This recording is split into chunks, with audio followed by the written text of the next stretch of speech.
a Bolton battering, followed by a birthday bonanza. Well, I certainly bloody hope so. This is Talk of the Trinity.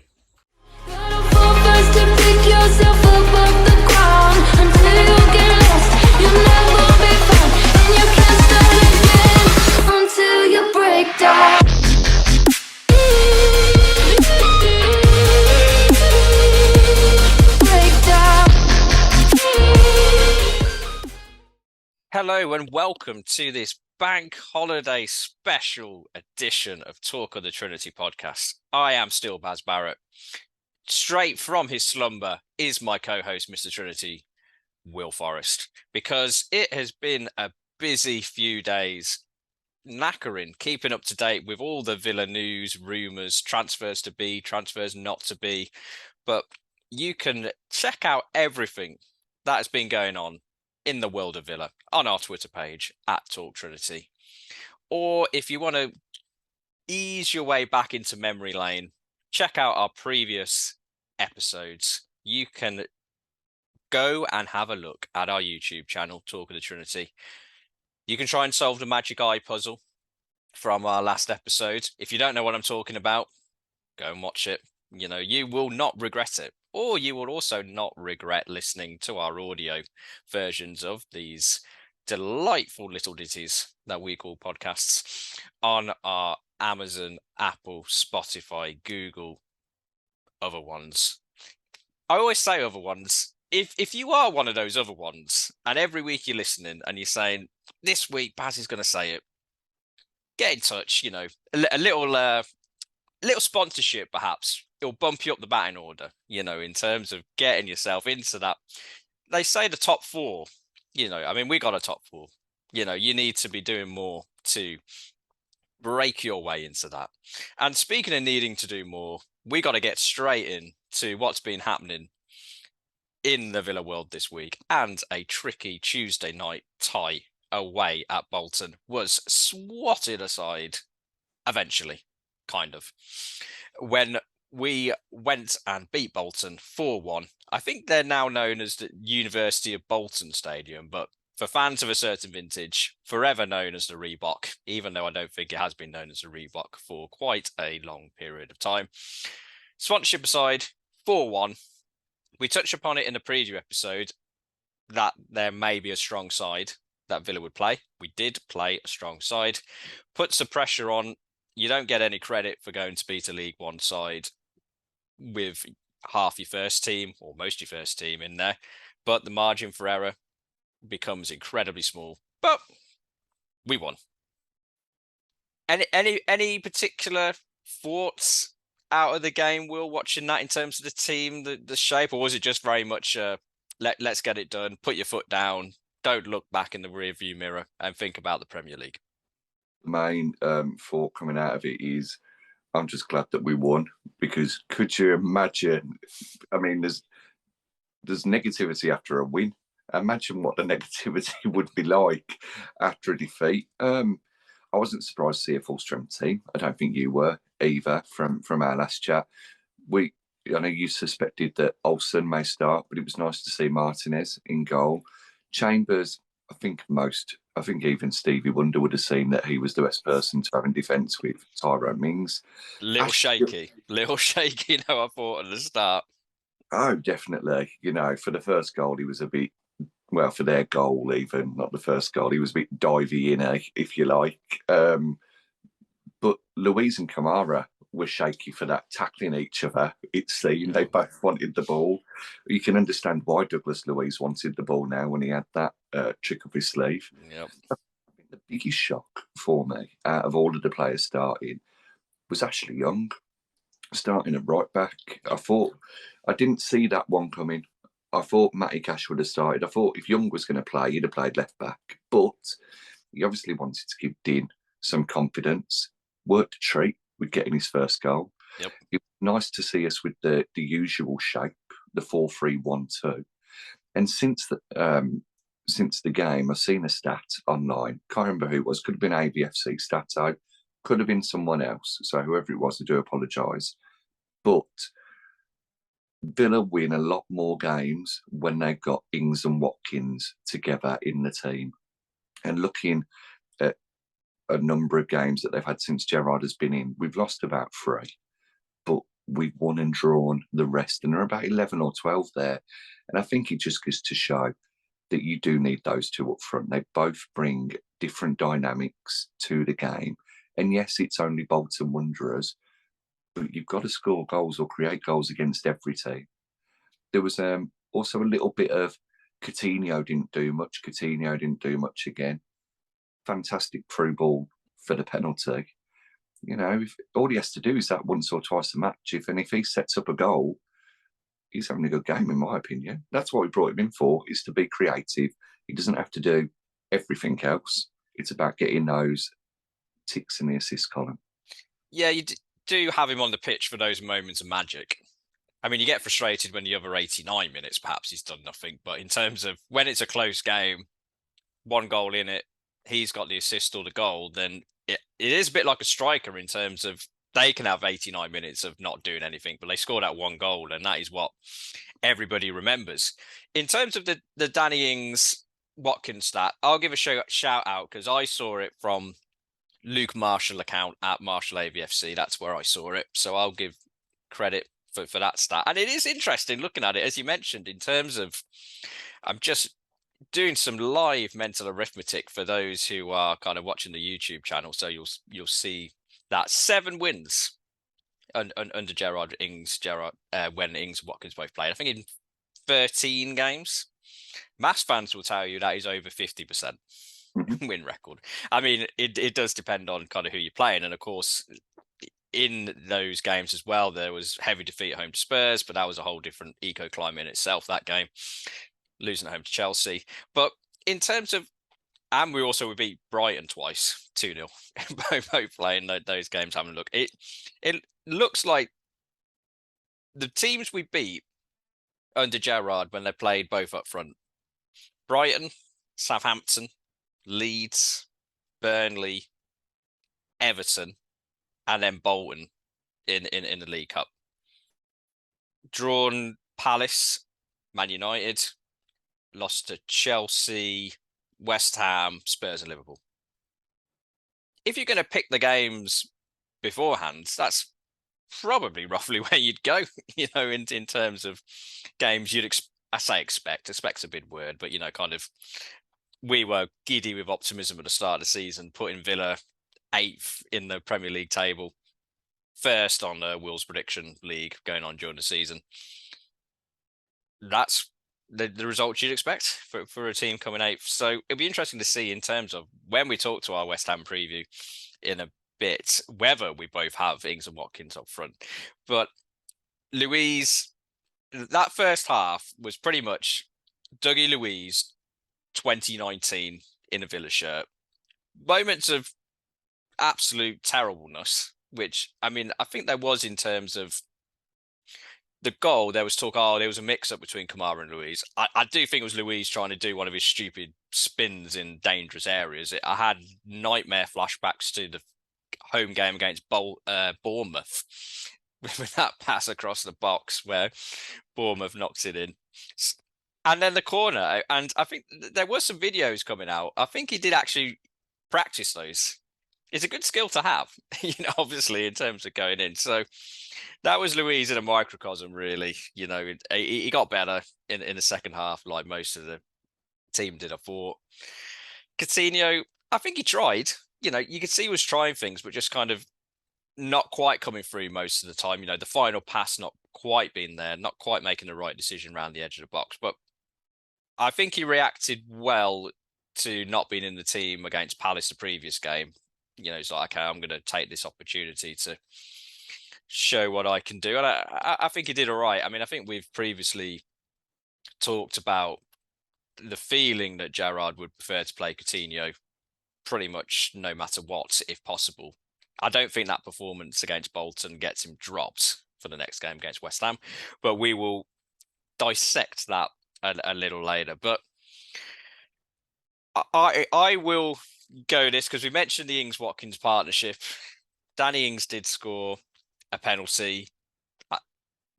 I'll toss up what might be a curveball or a gentle soft ball. Was it a penalty? 100%. Yep. I mean, he had a great game. Being honest, I know I'm a big fan, but over the last couple of games, I've said that I would play Watkins ahead of him in certain ones or whatnot. But he did everything a striker needed to do in that game to win us it. I felt that it was a penalty, made marginally offside potentially, but they don't have VAR in League One, so we're quite lucky there. He knew the keeper was going to be a bit rash. He knew the keeper was coming out. He knocked the ball probably a bit too far wide, but because of the amount of contact that the keeper made, the referee had no choice but to give a penalty. Nice little stuttered run up, lovely finish. Saw the keeper go the wrong way, pointed at him, and then got mobbed, which was nice. But then he also showed the other side of his game, the game that makes him a B-rated Harry Kane in regards to the assist, the cleverness of the pass through to Luka Din that he's finished. But yeah, going on to the penalty, I thought it was 100%. I don't think anybody can really argue. When you see, oh, there was no contact, or he dived, or he was going away from goal. Well, yeah, he's going to go away from goal a little bit to round the keeper to then stick it in the back of the net. If he hadn't kicked it as far as he did and got away from the keeper, he's getting that on target at least, and you'd imagine it would go in. I know there was a defender covering, and that's why the goalkeeper didn't get sent off. But it's a clear goal scoring opportunity. So 100% a penalty for me. I'd say he went looking for it, I Oh, think, Ings, definitely. but the goal in that situation, the goal, as soon as you stick your leg out, you're risking having a penalty against you. I'd say with Danny Ings, to be honest, my view was the first half, we struggled to get him in the game, really. And I think second half, it seemed to me a bit of, oh, okay, I'll go and get in the game myself in terms of trying to drop a bit deeper to get the ball. And as the team played a bit better, he had more opportunities. So always good to get a goal. Great assist for him. I mean, yeah, you did almost feel a bit sorry for the goalie by the end for Bolton, in terms of, especially Dinya's goal. It was just slightly schoolboy stuff in terms of just knock it straight past him in the corner. That wasn't his finest hour. But I'd say in terms of quickest quicker start to get Watkins and Ings, both of them in the game, I think we find it easier to get Watkins in the game because the perception is he runs to channels a bit more. So if in doubt, it's kind of knock it onto him for run. It's not the same for Ings. So I think we do need to have a bit more thought kind of from an attacking perspective if we are going to play both of them, because as those results show, they both get goals. Yeah, How to get them both on the same page. And you know, I think in regards to getting them both onto the same page, I think you've hit the nail on the head really in regards to that second half. How Ings went looking for the ball, he dropped deeper to get onto it. We know he likes playing as part of a two-man front line, and we've said before, why not have two up front? Especially when you're playing against 4 or 5 in defence. If Ings has to start the first 5 or 10 minutes floating between a 9 and a 10 role, and we've seen him drop back into that 10 role when we've gone ahead in games when he's been up front with Watkins, and we've seen Ings and Coutinho dropping that little bit deeper. Do that, get him to drop a bit deeper, get onto the ball, start causing problems for West Ham or whoever they're playing. The defenders will then start to drop with him, or a midfielder will, and it'll get to the point then where he can actually push up a little bit further when Coutinho gets onto the ball, and Coutinho then will have 2 options in front of him as opposed to just having the one with Watkins. yeah, I mean, I think if you get the 3 of them, presuming the 3 of them are playing, once or if we can get the interchanging positions between the 3 of them, instead of a little bit of, well, Watkins is going to be stuck here, Ings is stuck here, Coutinho kind of runs around between the both. It does, as you said there, it does need to be a bit more free flowing. And hopefully that is what they're working on the training ground in terms of trying to get that kind of interplay together. Because I think that is the way, as we saw in the second half, as you mentioned, that is the way it's going to work best, having those 3. Or if you're going to play Buendia instead of Coutinho, to get that shape to work, there needs to be more than, I suppose, the traditional just put them both up front and kick the ball up to them and hope it works, because it's not going to work for Danny Ings. And if you're going to play him, which we talked about it be a bit harsh. It was harsh to drop him after the Everton game when he scored. I think it'd be a bit harsh to drop him again after penalty against Bolton. But we're in the hat. We're out the hat. Man United away in the third round, because that is the law in terms of cup draws for Villa. On the plus side, it's in November, I think, the third round game I was seeing. So could be a completely different landscape. We might be on a fantastic 10-match unbeaten run and go to Old Trafford. They've imploded after the incident on the game against whoever they're going to play. The yellow and green scarves blinding Ronaldo when he ran into a post, and it all went horribly wrong for them. Maybe. We can only but speculate. And speaking of speculating, that brings us on absolutely nicely to our preview of Sunday's game at Villa Park, 2 p.m, when West Ham United come to town. And you may have listened to the foray into enemy territory that Mr. Trinity himself did when he visited a West Ham podcast this week. If you have listened to it, that's more than me, because I haven't. But we don't need to see what they've been talking about there, because we have our own bumper preview coming right now. And a little bit about our visitors on Sunday to begin with. They are bottom of the league after 3 games, 3 defeats, no goals, slight rustlings of discontent beginning to emanate from the West Ham fan base, although some wins in Europe meant they have qualified for the prestigious Europa Conference League stage. So maybe a little bit of momentum from their Thursday night game. You've said it before. I'm anticipating you'll say it again. That's a banana skin for Villa all over, based on how West Ham has started the season. Oh, mate, it's a banana skin. It's walking under a ladder. It's a black cat. It's everything you don't want it to be, isn't it, really? We're that team, and I hate to be negative, but I make a joke of it. I make it light-hearted. We're that team, and we've said it before. If you come to play us and you've been doing absolutely rubbish, you're going to pick up 3 points. Watford last season at home, Ismail Yassar, funny enough. Yep. Whatever happened to him? Whatever happened to him? Oh, do you know what? I'd love him at the Villa.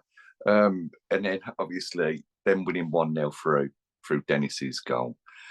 But on the flip side, you have Southampton, who haven't lost for 63 years, coming down to Villa Park, having more of the ball, and finding that the ball has ended up in the back of their net 4 times, you know. And I like to think a lot of that, but it's careless. Me and Jake being on Match of the Day and having Stephen Gerrard wave to us at the start, you know. It's definitely a potential banana skin. I was interested to see the West Ham lineup for the cup game that they played in midweek to get through to the next round in Europe. And it looked like they changed formation, because they've been playing a 4-2-3-1 recently, but they changed to a 3-4-1-2 in that game, or so the BBC would have you believe. It didn't really look like wing-backs, because they had a very attacking player on the left. They had a defensive player on the right, but the rest of the team looked quite positive. There was no Declan Rice. I'm not sure why, whether he was being rested for the game against the mighty Aston Villa, or whether he's injured at the moment. Too busy too busy rectifying his Sky Sports advert pose, you know, in terms of, he keeps being asked a question off camera, where in the list of great podcasts is Talk of the Trinity? If you've seen the advert, you'll get that terrible joke. Or if you're listening to our audio version, you'll have no idea what just happened. So let's get back to the West Ham preview. But then you've got, you know, they had Skamaka up front. He managed to get a goal for them, so he'll be a bit confident. I've got to say, and I only saw this the other day because it was something, and it's slightly off topic, but it's about West Ham. it was the 10 best transfer unveils of all time, or transfer videos. The one for Scamacca, where they brought back Football Italia, was absolutely fantastic. It's going to be a difficult game, regardless of them being bottom with no wins, or if they were top with all of their wins. West Ham are a difficult team to come up against. They brought in a couple of new players. They brought in Cara from Paris Saint-Germain. I probably completely murdered his name. They've got Arbeloa as well, who they've signed on a full contract.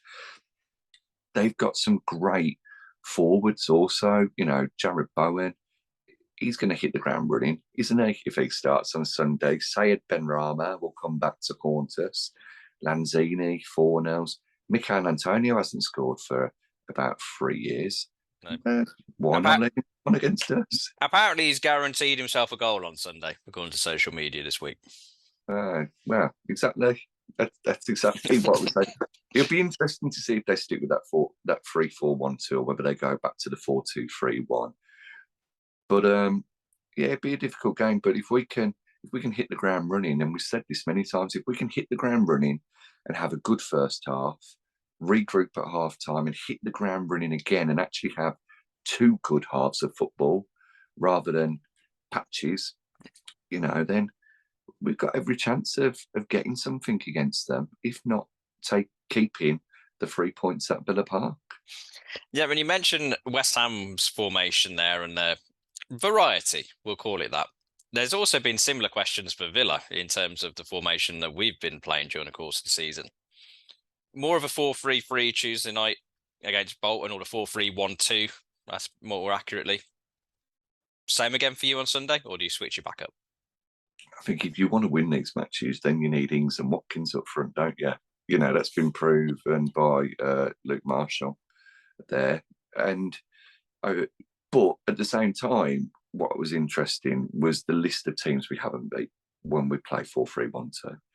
And you think, well, okay, then, well, maybe when we come up against the top 6 or the Sky 6 or the top 8, maybe that's when we amend our formation and we go with a 4-3-3 or a 4-2-3-1. And I know that we previously spoken about 4-2-3-1s and how you think it's a defensive formation. I'd imagine that a lot of people do, especially when they've seen the likes of Mourinho use it, and he has 6 defensive players and 4 attacking players, and he very openly says, these 6 defend, those 4 attack, and that's that. I actually see it as quite a neutral formation. I don't think you 2 need to be defensive midfielders. I think they need to be centre midfielders, so that they get back and they get forward enough with your free creative and your one striker. I think regardless, I'd go with the 4-3-1-2 again on Sunday, because that's the formation we seem most comfortable in.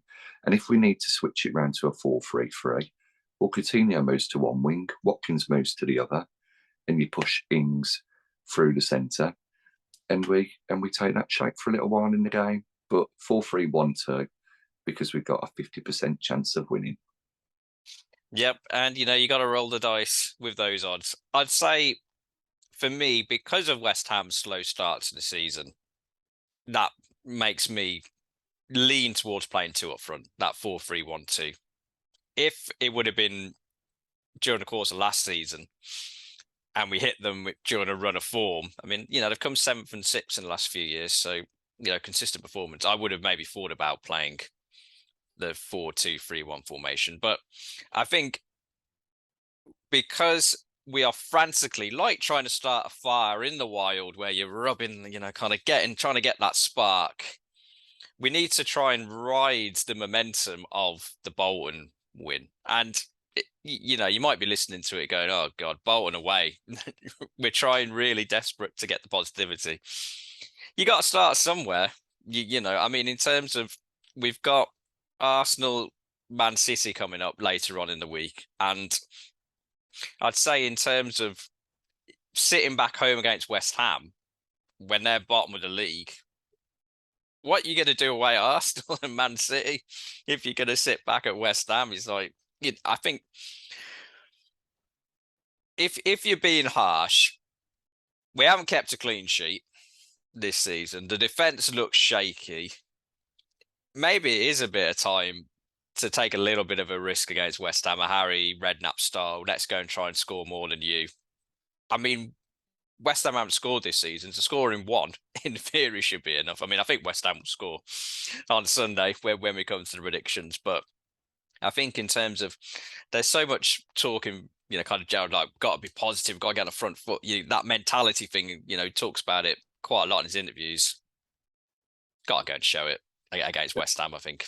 And I'd say in terms of we do need a defensive midfielder trying to protect our defence currently. So I think Kamara's got that job sewn up there. I mean, he's new player to the league, so a bit up and down. I think the potential's there for all to see. So I think most Villa fans are still fairly happy, comfortable with his place in the team.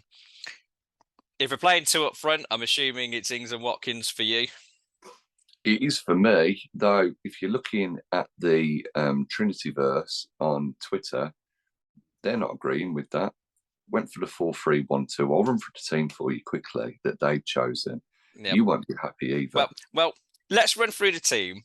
Okay. And then if there's any picks that we disagree with, we'll flag it there.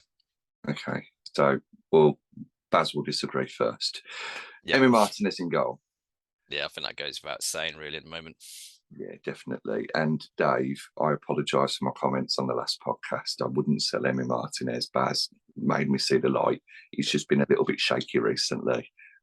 I'm sorry I upset you. Matty Cash at right back. There's a lot of call for Ashley Young to start there. I think for me, though, Matty Cash Premier League. No. I mean, there's one thing playing right back against Bolton. Yeah, and there's another. Matty Cash played every game last season. I think one of the few success stories in terms of getting a more consistent level of performance. Yeah, you don't drop Matty Cash for Ashley Young in the Premier. No. That's in terms of I can't say I agree with that. Though I would say in terms of actually no, I'll save this one for later. But no, Cash for me. Yeah, I would keep Cash in as well. Callum Chambers and Tyrone Mings at the heart of defence. I agree completely with that. I think you have to. I mean, in terms of, I don't think Konza's there yet in terms of based on his performances. Chambers, as we mentioned earlier, was a little shaky against Bolton, but I think you gotta put him in. Though you were mentioning to me just before we went on air, talk from Fabrizio Romano that the Bedenak deal is looking like it may be a loan with an option to buy going through over the next few days, potentially. We'll wait and see if that goes. If Bedenak was available, does he play ahead of either Chambers or Mings for you, or is he coming in to be that number 3/4 centre-back option? No, he doesn't get in ahead of those two. I've always thought he's an okay defender. He had a bit of height, he had a bit of danger at set pieces. Hopefully not danger when he's defending them. No. But I suppose we'll see when he's wearing claret and blue. But interestingly enough, Conser got no % of the votes. Josh Feeney got more votes than 0%. Wow. Yeah. Luca Din, left back. Yeah. There were a few options there. Of course, Ben Christian isn't an option now after completing his loan move to Kilmarnock for a year. Yep. Where we hope he is successful and gets plenty of minutes. Boubacar Kamara is in central midfield. He's flanked by JJ Ramsey and he's flanked by Douglas Luiz. There's no John McGinn. John McGinn got 79% no. 79% no. 70. I mean, that sounds like my kind of unsuccess rate up Broad Street on a good day. 79% no. Yeah, I mean, you can see the anger is going the same colour as his chair. Yeah, I mean, it's not anger because I'd say in terms of being as neutral as I can in terms of John McGinn. You have to say ultimately, if you're going to look at the performances and say, does he 100% deserve to be in the team based on recent performances? You can't say he's been brilliant and that is based on performance alone, that he's been outstanding or even very good, really, to be honest. I mean, I'd say in terms of, we talked before the Bolton game, you said you wouldn't play him, you bring him off the bench. I said I would play him to try and get, a rousing performance from him.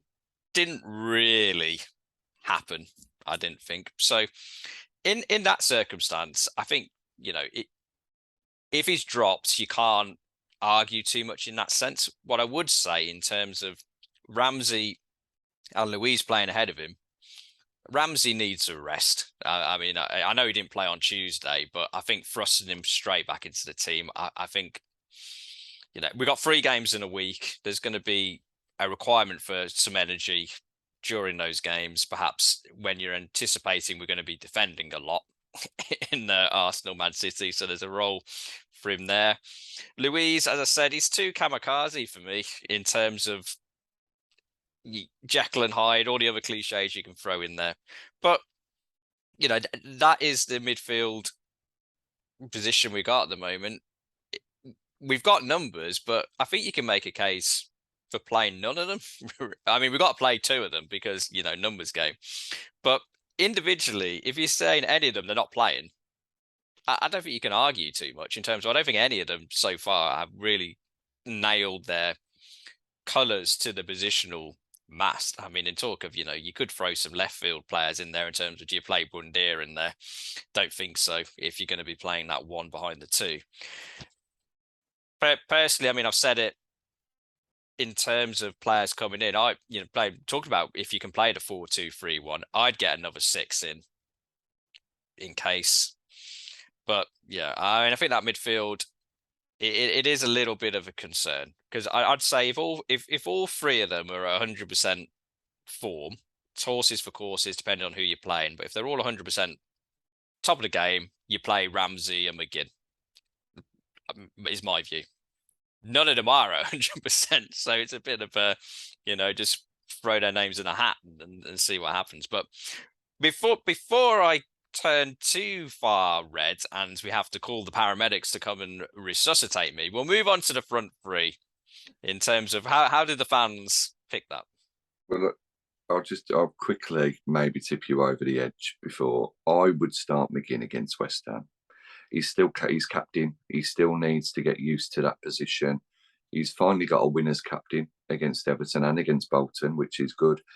I would start Louise, and then I'd bring Ramsey in against Arsenal, and I'd be more inclined to play Louise against Man City because he tends to do well against them because he's got a point to prove. Moving on to Cam, they went with Buendia. I don't agree. Buendia, very good player, great player.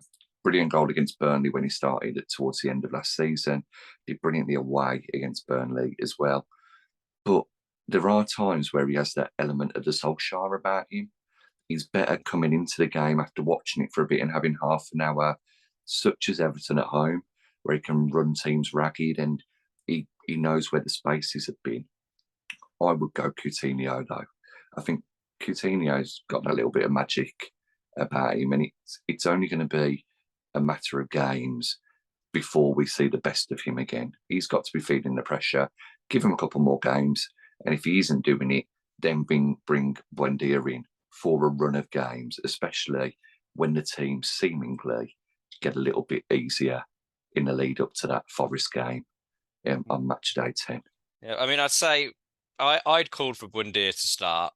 Then he played against Palace and didn't do much. I mean, most of the team didn't do much, to be fair. Coutinho came in against Bolton. I think he did just enough to nick the starting space there, so I'd play him as well. And then the 2 up front, Ollie Watkins. I 100% agree with Ollie Watkins playing. I have been a bit of a hater on him at times. Everton at home did brilliantly, 2 assists. Fantastic finish against Crystal Palace away. In front of their main stand, pressure on him, beautiful bottom corner finish. So you can't drop him, really. The fans have gone with Cameron Archer partnering him up front. Okay. I'll get that paramedic back in to deal with your reaction. Cameron Archer, fantastic. He needs a chance at some point. I hope he stays around the squad, but if he doesn't, it obviously means that we're bringing in another attacker. Yep. Danny Ings has to start though. Danny Ings, brilliant against Everton, great goal against them. He took the game to Bolton in the end. He was a massive catalyst in us getting that win over them. Him and Watkins together like playing with each other. It's two number nines on the pitch. I still maintain that they're potentially the two best number nines in a squad, potentially in the league, when you've got two first choices, because there aren't many teams that have got two better out-and-out strikers. Said that last year. Depends how you define the strikers, I guess. I think he does. I know strikers have changed, but if you're thinking about like an Erling Haaland as a striker at Man City, they don't have another number nine. You look at Man United. Alvarez is all right. Yeah, all right, okay. Well, I said one of the best. Alvarez, we haven't seen enough of him yet either. And don't forget Haaland's rubbish because he missed that sitter against Liverpool in the Community Shield. Well, we'll forget all the other goals he scored since. Yeah, forget all the other ones and the amount that they paid for him. You've got to go with those two. Those two are the ones that are going to get you goals. They're going to win you the games. They'll get the link with Coutinho again. We've seen them against the likes of Southampton and Leeds last season where they clicked brilliantly and they blew teams away. You don't need Ings scoring all the time. You don't need Watkins scoring all the time because they will set up goals for one another. And I think it's those two in a partnership up front that will see us over the line. Yeah, I'd agree with you playing Ings. I'd agree with you in terms of Archer. If we get another striker in, I'll send him out on loan with a recall option for January. If we don't get another striker in, he has to stick around because we need that backup. It's been must be a little unsettling in terms of Archer. The rumours in the last week, he's off on loan. No, he's not off on loan. Now he's on loan. Now he's back again. So hopefully that gets, it's going to be sorted one way or the other by Wednesday because that's when the window shuts on Friday, I think. So this time next week, it will be determined where Archer is. But yeah, I'd say I think we need another striker. It's not top choice, as we talked about in the previous episode, centre-back first. But if we've got a bit of change around the back of the sofa, another centre midfielder and a striker for me. But we've set the team. We've set the players the challenge of getting the result.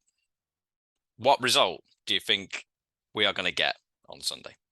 I think we're going to get the same result that I told the We Are West Ham podcast, though you wouldn't know.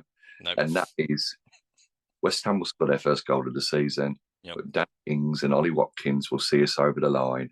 I think we'll get a 2-1 win. I think you'll see we'll get a couple of goals disallowed. I think it'll be a catalyst of a performance going into Arsenal.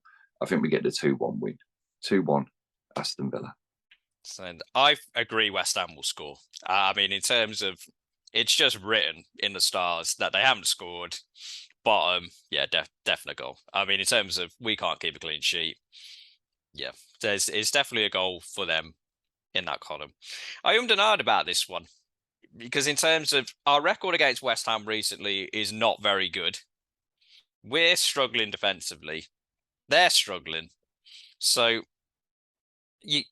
I am going for a draw. I think it's going to be 1-1. I think in terms of for Villa, it's we haven't touched upon this too much actually, but it is maybe too early to say it's a must-win game, but it's definitely, I would say, a can't-lose game. I think going into our fixtures later on in the week against Arsenal and Man City, can't lose at home to West Ham because that is going to put a whole heap of pressure, speculation, probably maybe even affects the business that we can do in the transfer window. In terms of if there's, a crisis club, the media likes picking one club who, has that moniker. And if it's us going into that last week, then price of business goes up, kind of players from abroad. If we're looking abroad, maybe have a second thought. So big game. I think it will be, I agree with you to the extent, I think West Ham will score first, will equalise. I think that's where it stays. But that works out well for us because long-time fans of the show know that the balance of this is positive Will, negative Baz. So we have restored that equilibrium. And I think in terms of all, we've sorted the review, the preview. That is all you need, really, for this bank holiday weekend. So to keep you going before kickoff, after kickoff, if you wake up on the Monday and you're like, oh, I don't have to go to work anymore, well, what am I doing? Or if you do have to go to work, you can listen to the audio versions of our podcast previously on our name providers, Spotify, Amazon, Apple, Google, some others if they, pay to play.